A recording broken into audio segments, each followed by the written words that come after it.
हरे कृष्णा। आप सभी का दिन शुभ और मंगलमय हो। इससे पहले की कथा सुनने के लिए आप सभी का बहुत बहुत धन्यवाद। आज 5 दिसंबर गुरुवार है और मार्गशीर्ष मास के शुक्ल पक्ष की पंचमी तिथि आज दोपहर 12:50 से प्रारंभ होकर 6 दिसंबर शुक्रवार को दोपहर 12:08 तक रहेगी। अब सुनिए मार्गशीर्ष मास महात्म्य का 20वां अध्याय। नारायण मुनि देवर्षि नारद से कहते हैं कि हे नारद, ये सारा इतिहास तो तुमने सुन लिया। अब जिसका प्रसंग चल रहा है वो श्री कृष्ण का बाल चरित्र भी सुनो। ये श्री कृष्ण की बाल लीला पद पद में नई नई प्रतीत होगी। पूर्वोक्त दानवेंद्रों का वध करके श्री कृष्ण ग्वाल बालों के साथ फिर गोकुल धाम में अपने घर को चले गए, जो कि कुबेर भवन के समान ही बड़ा समृद्धशाली था। वहां बालकों ने बड़ी प्रसन्नता के साथ सभी लोगों से वन में जो भी घटित हुई थी घटनाएं उनके बारे में बता दिया। ये सुनकर सभी लोग हैरान रह गए, किंतु नंद जी को बड़ा भय हुआ। उन्होंने वृद्ध गोपों और बड़ी बूढ़ी गोपियों को अपने घर पर बुलवाया और जो संकट छाया हुआ था उसे दूर करने का उपाय ढूंढ निकाला। उपाय निश्चित करके गोपराज उस स्थान का त्याग कर देने को तैयार हो गए। मुने उन्होंने उसी समय सबको वृंदावन में चलने की आज्ञा दी। नंद जी की आज्ञा सुनकर सभी लोग वहां जाने को तत्पर हो गए। गोप गोपियां बालक बालिकाएं सब इस नई यात्रा के लिए तैयार हो गए। उन्होंने सोचा कि अब गोकुल में रहना खतरे से खाली नहीं है। तब समस्त ग्वाल बाल श्री कृष्ण और हलधर के साथ बड़ी प्रसन्नता के साथ चल दिए। तरह तरह की वेशभूषा वाले वे बालक गीत गाते हुए जा रहे थे। कोई वंशी की मधुर तान छेड़ते तो कोई सींग बजाते थे। किन्हीं के हाथों में करताल थे और कुछ लोगों ने अपने हाथों में वीणा ले रखी थी। किन्हीं के हाथों में षड्यंत्र थे तो किन्हीं के हाथों में सिंगे थे। कुछ गोप बालकों ने अपने कानों में नए नए पल्लव भी पहन रखे थे और कितने ही अधखिले कमल और दूसरे दूसरे फूल भी उन्होंने धारण कर रखे थे। किन्हीं के हाथों में फूलों के नए नए गजरे थे। कुछ लोगों ने घुटनों तक लंबी बनमाला भी गले में डाल रखी थी। ऐसा इसलिए क्योंकि वो सब किसी नई यात्रा पर जाने के लिए तैयार जो हो रहे थे। कुछ बालकों ने पल्लवों और फूलों से अपनी चोटियां सजा रखी थी। हे विप्रवर, सभी ग्वाल बाल तरुण अवस्था वाली गोपियों के यूथ और बड़ी बड़ी गोपियों की अपार संख्या थी। मुने श्री राधा की जो सुशीला आदि सहेली गोपियां थी वे भी तरह तरह के आभूषणों से विभूषित होकर बड़ी भव्य दिखाई देती थी। दिव्य वस्त्र धारण कर बड़े हर्ष से मुस्कुराती हुई वे सब की सब वृंदावन की ओर चलती। कोई शिबिका पर सवार थी तो कोई रथ पर। राधिका देवी रत्नमय अलंकारों से विभूषित होकर सोने के उपकरणों से युक्त रथ पर बैठकर उन सब सहेलियों के साथ यात्रा कर रही थी। यशोदा जी और रोहिणी जी भी उन सब के साथ रत्नमय अलंकारों से अलंकृत होकर स्वर्णमय उपकरणों से सुसज्जित रथ पर चढ़कर जा रही थी। नंद सुनंद श्रीदामा गिरिभानु विभाकर वीर भानु और चंद्रभानु ये प्रमुख गोपगण हाथी पर बैठकर बड़े आनंद से यात्रा कर रहे थे। श्री कृष्ण और बलदेव दोनों भाई रत्न निर्मित आभूषणों से सुसज्जित होकर स्वर्णमय रथ पर बैठकर बड़े हर्ष के साथ वृंदावन की ओर जा रहे थे। कोटि कोटि बूढ़े और जवान गोप उस यात्रा में सम्मिलित थे। कोई घोड़े पर सवार थे, कोई हाथियों पर सवार थे और कितने ही रथ पर चढ़कर यात्रा कर रहे थे। नंद के सेवक उद्धत गोपगण बड़े हर्ष के साथ चल रहे थे। उनमें से कुछ लोग तो बैलों पर सवार थे और वे सब के सब संगीत की तान में लीन थे। राधिका जी की दूसरी दूसरी सखियां बहुत बड़ी संख्या में यात्रा कर रही थी। उनके मन में बड़ा उल्लास था। मुख पर मंद मंद मुस्कान की छटा छा रही थी और वे सब की सब सोने के गहनों से सजी हुई थी। उनमें से कितनों के हाथों में सिंदूर थे, कितने ही काजल लेकर चल रही थी, रास्ते में श्रृंगार करती जा रही थी। किन्हीं के हाथों में कंदुक थे और किन्हीं के हाथों में पुतलियां और कुछ सुंदरी दासियां अपने हाथों में भोग द्रव्य और क्रीड़ा द्रव्य लेकर चल रही थी। किन्हीं के हाथों में फूलों की मालाएं थी। कुछ गोपियां हाथों में वीणा आदि वाद्य लिए हुए बड़ी आनंद के साथ यात्रा कर रही थी।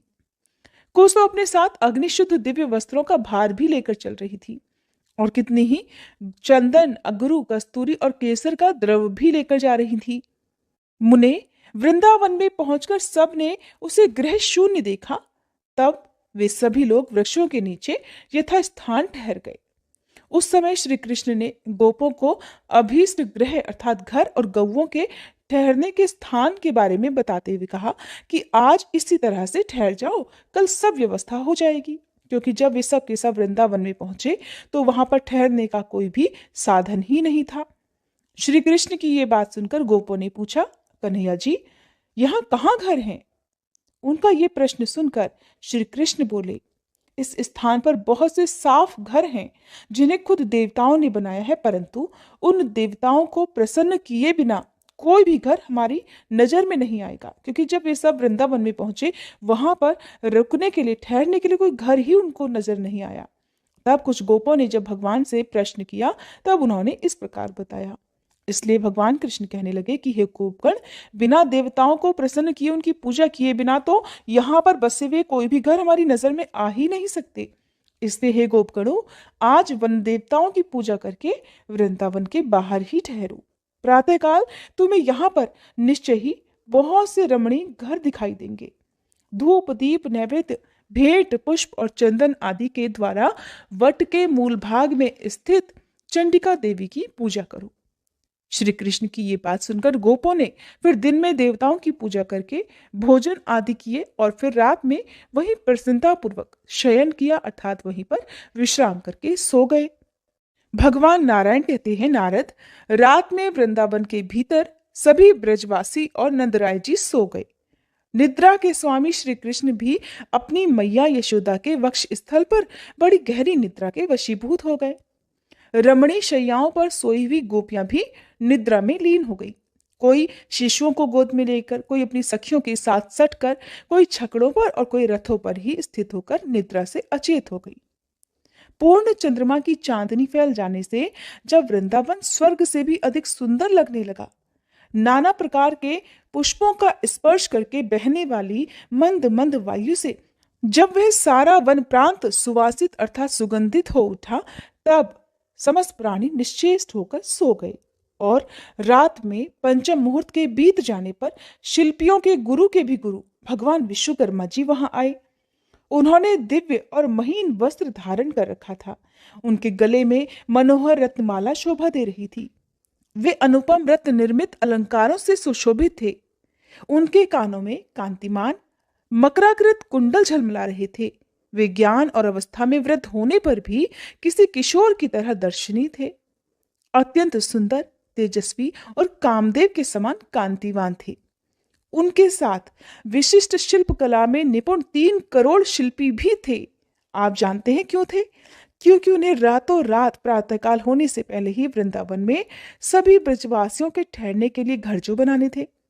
उन सब के हाथों में मणिरत्न, हेमरत्न और लोहे से बने हुए अस्त्र थे।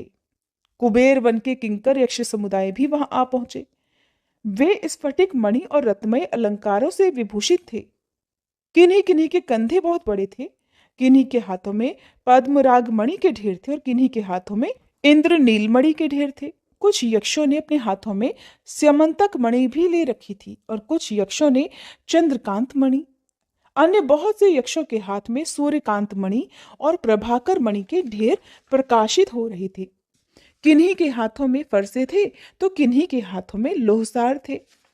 कोई कोई गंधसार और श्रेष्ठ मणि लेकर आए थे।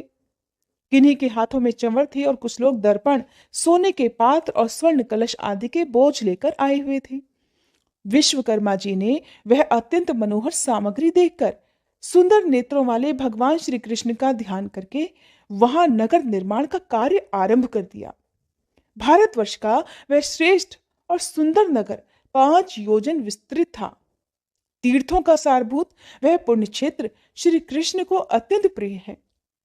जो वह मुमुक्षु होकर निवास करते हैं, उन्हें वह परम निर्वाण की प्राप्ति कराने वाला है। गोलोक में पहुंचने के लिए तो वह सोपान रूप है। सबको मनोवांछित वस्तु प्रदान करने वाला है।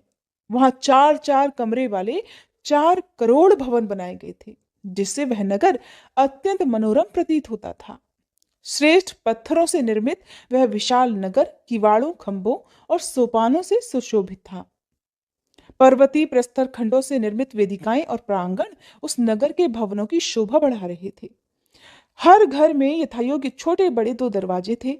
हर्ष और उत्साह से भरे हुए देवशिल्पी ने स्फटिक जैसी मणियों से उस नगर के भवनों का निर्माण किया था। उसमें गोपों के लिए यथास्थान और यथायोग्य निवास स्थान बनाकर विश्वकर्मा जी ने वृषभानु गोप के लिए पुनः रमणीय भवन का निर्माण आरंभ कर दिया।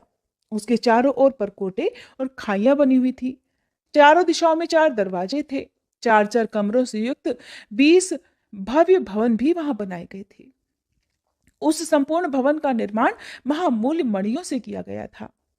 वहां का प्रत्येक सुरम्य मंदिर सोने के कलशों से दैदीप्यमान था और उस आश्रम के एक अत्यंत मनोहर निर्जन प्रदेश में, जो कि मनोहर चंपा वृक्ष के बगीचे के भीतर था, पति सहित कलावती के उपभोग के लिए विश्वकर्मा जी ने कौतूहलवश एक ऐसी अट्टालिका बनाई थी जिसका निर्माण विशिष्ट श्रेणी की श्रेष्ठ मणियों द्वारा हुआ था। उसमें इंद्रनील मणि के बने हुए 9 सोपान थे। नारद जी ने पूछा, हे भगवान, मनोहर रूप वाली कलावती कौन थी और किसकी पत्नी थी, जिसके लिए देव शिल्पी ने यत्नपूर्वक सुरम्य ग्रह का निर्माण किया? तब भगवान नारायण कहने लगे कि सुंदरी कलावती कमला के अंश से प्रकट हुई पितरों की मानसी कन्या है और वृषभानु की पतिव्रता पत्नी है। उन्हीं की पुत्री राधा हुई, जो श्री कृष्ण को प्राणों से भी बढ़कर प्रिय हैं। वे श्री कृष्ण के आधे अंश से प्रकट हुई हैं, इसीलिए उन्हीं के समान तेजस्विनी हैं। उनके चरण कमलों की रज के स्पर्श से वसुंधरा पवित्र हो गई है। सभी संत महात्मा सदा ही श्री राधा के प्रति अविचल भक्ति की कामना करते हैं। नारद जी ने पूछा, मुने, ब्रज में रहने वाले एक मानव ने कैसे, किस पुण्य से और किस प्रकार पितरों की परम दुर्लभ मानसिक कन्या को पत्नी रूप में प्राप्त कर लिया? ब्रज के महान अधिपति वृषभानु पूर्व जन्म में कौन थे, किसके पुत्र थे और किस तपस्या से राधा जी उनकी कन्या हुई? श्री सूत जी कहते हैं कि नारद जी की यह बात सुनकर ज्ञान शिरोमणि महर्षि नारायण हंस दिए और प्रसन्नता पूर्वक उस प्राचीन इतिहास को इस प्रकार बताने लगे। भगवान नारायण ने कहा, हे नारद, पूर्व काल में पितरों के मानस से 3 कन्याएं प्रकट हुई थी, कलावती, रत्नमाला और मेनका। ये तीनों ही अत्यंत दुर्लभ थी। इनमें से रत्नमाला ने बड़ी इच्छा से राजा जनक को पति रूप में वरण कर लिया और मेनका ने श्री हरि के अंशभूत गिरिराज हिमालय को अपना पति बना लिया। रत्नमाला की पुत्री अयोनिजा सती सत्यपरायणा सीता हुई, जो साक्षात लक्ष्मी और श्री राम की पत्नी थी। मेनका की पुत्री पार्वती हुई, जो पूर्व जन्म में सती नाम से प्रसिद्ध थी। वे भी अयोनिजा ही कही गई हैं। पार्वती जी श्री हरि की सनातनी माया है। उन्होंने तपस्या से नारायण स्वरूप महादेव जी को पति रूप में प्राप्त किया है। कलावती ने मनुवंशी राजा सुचंद्र का वरण किया। वे राजा साक्षात श्री हरि के अंश थे। उन्होंने कलावती को पाकर अपने आप को गुणवानों में श्रेष्ठ और अत्यंत सुंदर माना। वे उनके सौंदर्य की प्रशंसा करते हुए मन ही मन कहते थे कि इनका तो रूप ही अद्भुत है, वेश भी आश्चर्यजनक है और इनकी नई अवस्था कैसी अद्भुत है। सुकोमल अंग शरतकाल के चंद्रमा से भी बढ़कर परम सुंदर मुख और गज और खंजन के भी गर्व का गंजन करने वाली दुर्लभ गति, सब कुछ तो अद्भुत है। इस अपनी परम सुंदरी पत्नी कलावती के साथ विभिन्न रमणीय स्थानों में रहकर बड़े लंबे समय तक विहार करने के बाद राजा सभी भोगों से विरक्त हो गए और अपनी पत्नी कलावती को साथ लेकर विंध्य पर्वत की तीर्थ भूमि में तपस्या करने के लिए चले गए। भारत में अत्यंत प्रशंसा के योग्य वह उत्तम स्थान पुलहाश्रम के नाम से प्रसिद्ध है। वह राजा ने मोक्ष की इच्छा मन में लेकर सहस्त्र दिव्य वर्षों तक कठिन तप किया। उनके मन में कोई लौकिक कामना नहीं थी। वे आहार छोड़ देने के कारण बहुत कमजोर हो गए। श्री कृष्ण के चरण कमलों का ध्यान करते करते मुनि श्रेष्ठ को मूर्छा आ गई। उनके शरीर पर जो बांबी छा गई थी, उसे उनकी साध्वी पत्नी ने दूर कर दिया। पति को निश्चेष्ट, प्राण शून्य, मांस और रक्त से रहित और अस्थि चर्म वशिष्ठ मात्र देखकर उस निर्जन वन में कलावती शोक से व्याकुल होकर उच्च स्वर से रोने लगी। मूर्छित पति को अपने सीने से लगाकर वह महादीना पतिव्रता हे नाथ, हा नाथ का उच्चारण करती हुई बड़े जोर जोर से विलाप करने लगी। राजा आहार छोड़ देने के कारण सूख गए हैं। उनके शरीर की नस नाड़ियां दिखाई देती हैं। ये देखकर और कलावती का विलाप सुनकर कृपा निधान कमल जन्मा जगत सृष्टा ब्रह्मा जी कृपा पूर्वक वहां प्रकट हो गए। उन्होंने तुरंत ही राजा के शरीर को अपनी गोद में लेकर कमंडल के जल से सींचा। फिर ब्रह्मा जी ने ब्रह्म ज्ञान के द्वारा उसमें जीव का संचार किया। इससे चेतना को प्राप्त होकर राजा सुचंद्र ने अपने सामने प्रजापति को देखकर प्रणाम किया। प्रजापति ने काम के समान कांतिमान नरेश से संतुष्ट होकर कहा, राजन, तुम अपनी इच्छानुसार वर मांग लो। विधाता की यह बात सुनकर श्रीमान सुचंद्र के मुख पर मंद मंद मुस्कान की प्रभा फैल गई। बड़े प्रसन्न होकर वे बोले, हे दयानिधे, अगर आप मुझे वर देना ही चाहते हैं तो कृपा पूर्वक मुझे मनवांचित निर्वाण प्रदान करें। इस वरदान के मिल जाने पर मेरी क्या दशा होगी, उसका मन ही मन अनुमान करके कलावती के कंठ, ओठ और तालु सूख गए। वह सती संतृप्त होकर वर देने को उद्धत हुए विधाता से बोली, हे ब्रह्मा जी, अगर आप महाराज को मुक्ति दे रहे हैं तो मुझ अबला की क्या गति होगी, ये आप ही बताइए। हे चतुरानन, कांत के बिना कांता की क्या शोभा है। श्रुति में सुना गया है कि पतिव्रता नारी के लिए तो पति ही व्रत है, पति ही गुरु, इष्ट देव, तपस्या और धर्म है। हे ब्रह्मन, सभी स्त्रियों के लिए पति से बढ़कर परम प्रिय वस्तु और परम प्रिय बंधु कोई नहीं है। पति सेवा परम दुर्लभ है, वह सब धर्मों से बढ़कर है। पति सेवा से दूर रहने वाली स्त्री का सारा शुभ कर्म निष्फल हो जाता है। हे ब्रह्मा जी, पति के बिना साध्वी स्त्रियों के लिए तो मरण ही जीवन है और जीवन मृत्यु से भी अधिक कष्ट देने वाला है। इसलिए अगर मेरे बिना ही आप इन्हें मुक्त कर देंगे तो प्रभु, मैं आपको श्राप देकर स्त्री हत्या का दारुण पाप भी प्रदान कर सकती हूँ। कलावती की बात सुनकर ब्रह्मा जी विस्मित होकर मन ही मन भय मानते हुए अमृत के समान मधुर और हितकर वचन कहते हुए बोले।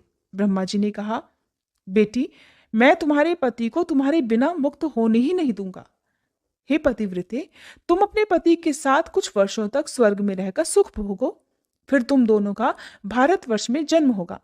वहां जब साक्षात सती राधिका तुम्हारी पुत्री होंगी तब तुम दोनों जीवन मुक्त हो जाओगे और श्री राधा के साथ ही गोलोक में पधारोगे। हे राजन, तुम कुछ समय तक अपनी पत्नी के साथ स्वर्गीय सुख का उपभोग करो।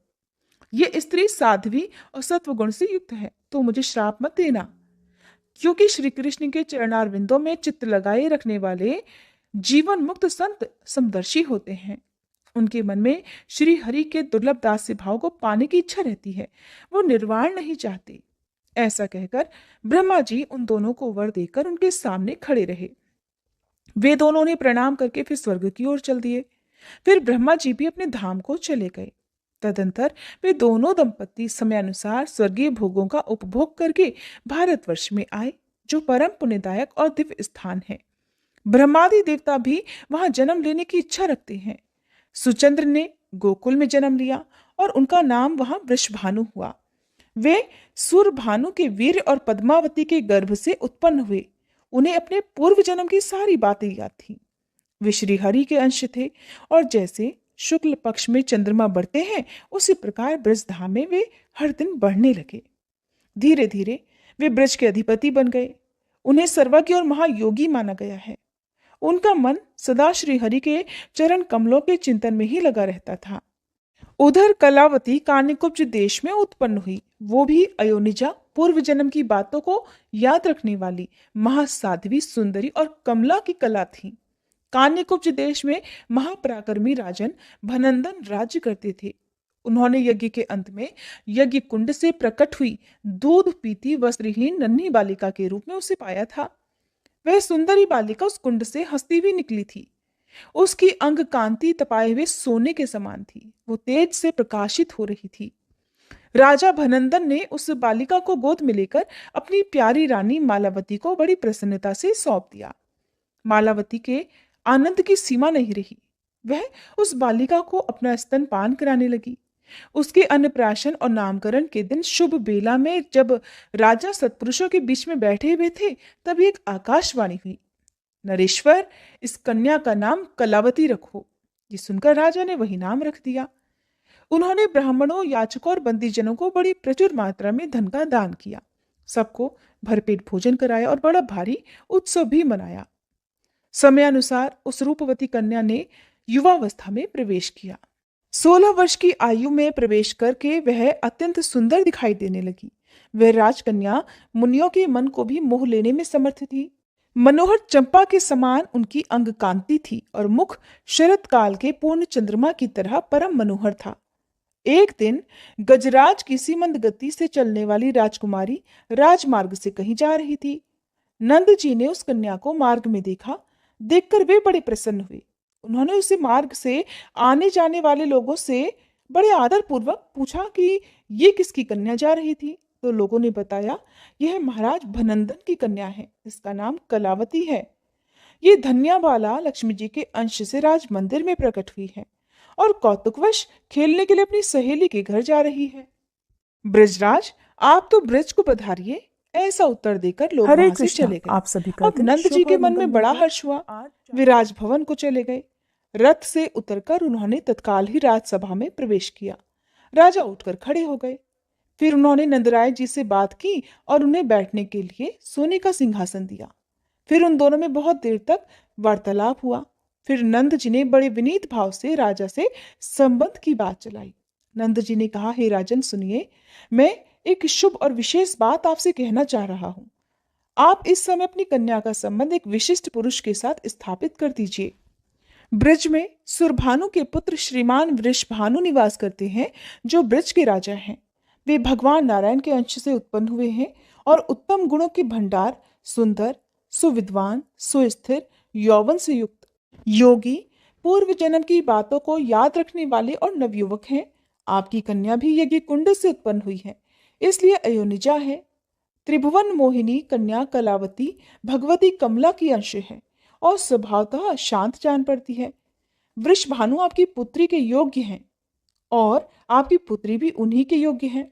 मुने राजसभा में ऐसा कहकर नंद जी मौन हो गए। तब राजा भनंदन ने विनय से नम्र होकर उन्हें इस प्रकार उत्तर दिया। राजा भनंदन ने जो कुछ भी कहा उसका वर्णन आप अगले अध्याय में सुनेंगे। अब सुनिए श्री कृष्ण चालीसा पाठ।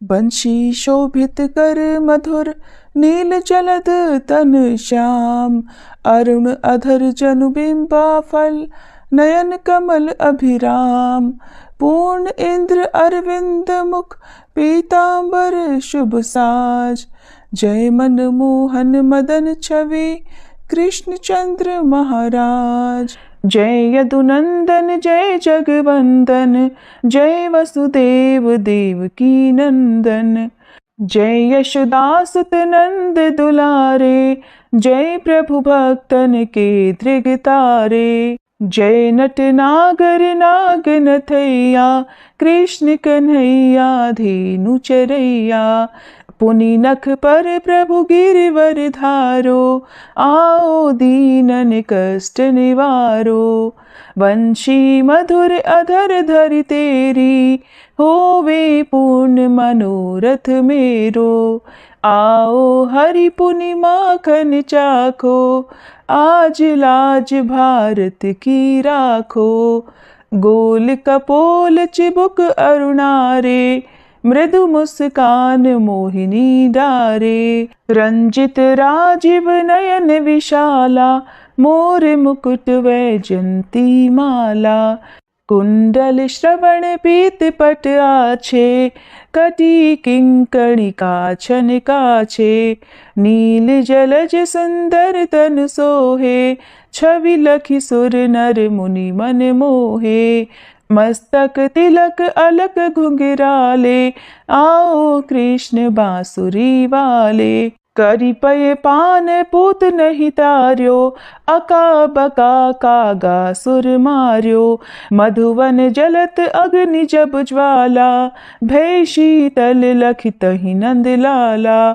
सुरपति जब ब्रज चढ़ियो रिसाई, मसूर धार वारी वर्षाई, लगत लगत ब्रज चहन बहायो, गोवर्धन नखधारी बचायो। लखी यशोदा मन भ्रम अधिकाई, मुख मह 14 भुवन दिखाई। दुष्ट कंस अति उधम मचायो, कोटि कमल जब फूल मंगायो। नाथी काली यही तब तुम लीन्हे, चरण चिन्ह दे निर्भय कीन्हे। करी गोपिन संग रास विलासा, सबकी पूरन करी अभिलाषा। केतिक महा असुर संग हार्यो, कंस ही केस पकड़ दे मार्यो। मात पिता की बंदी छुड़ाई, उगर सेन कह राज दिलाई। मही से मृतक 6 सुत लायो, मातु देव की शोक मिटायो। भौमासुर मुर दैत्य संहारो, लाए 6 सहस कुमारो। दे भी नहीं तृण चीर संहारा, जरा सिंधु राक्षस कह मारा। असुर बकासुर आदिक मार्यो, भक्तन के तब कष्ट निवार्यो। दीन सुदामा के दुख टार्यो, तंदुल 3 मूठ मुख डार्यो। प्रेम के साग विदुर घर मांगे, दुर्योधन के मेवा त्यागे। लखी प्रेम की महिमा भारी, ऐसे श्याम दीन हितकारी। भारत के पारथ रथ हाके, लिए चक्र कर नहीं बल ताके। निज गीता के ज्ञान सुनाए, भक्तन हृदय सुधा वर्षाए। मीरा थी ऐसी मत वाली, विष पी गई बजा कर ताली। राना भेजा सांप पिटारी, शालिग्राम बने बनवारी। निज माया तुम विधि ही दिखायो, उरते संशय सकल मिटायो। तब शत निंदा करी तत्काला, जीवन मुक्त भयो शिशुपाला। जब ही द्रौपदी टेर लगाई, दीनानाथ लाज अब जाई। तुरत ही वसन बने नंदलाला, बढ़े चीर भय अरि मुँह काला। असनाथ के नाथ कन्हैया, डूबत भंवर बचावत नैया। सुंदर दास आस उरधारी, दया दृष्टि की जय बनवारी। नाथ सकल मम कुमति निवारो, क्षमहु बेगी अपराध हमारो। खोलो पट अब दर्शन दीजे, बोलो कृष्ण कन्हैया की जय। बोलो कृष्ण कन्हैया की जय, बोलो कृष्ण कन्हैया की जय। ये 40 कृष्ण का पाठ करे उरधारी, अष्ट सिद्धि नवनिधि फल लहे पदार्थ चारी। बोलो श्री कृष्ण भगवान की जय।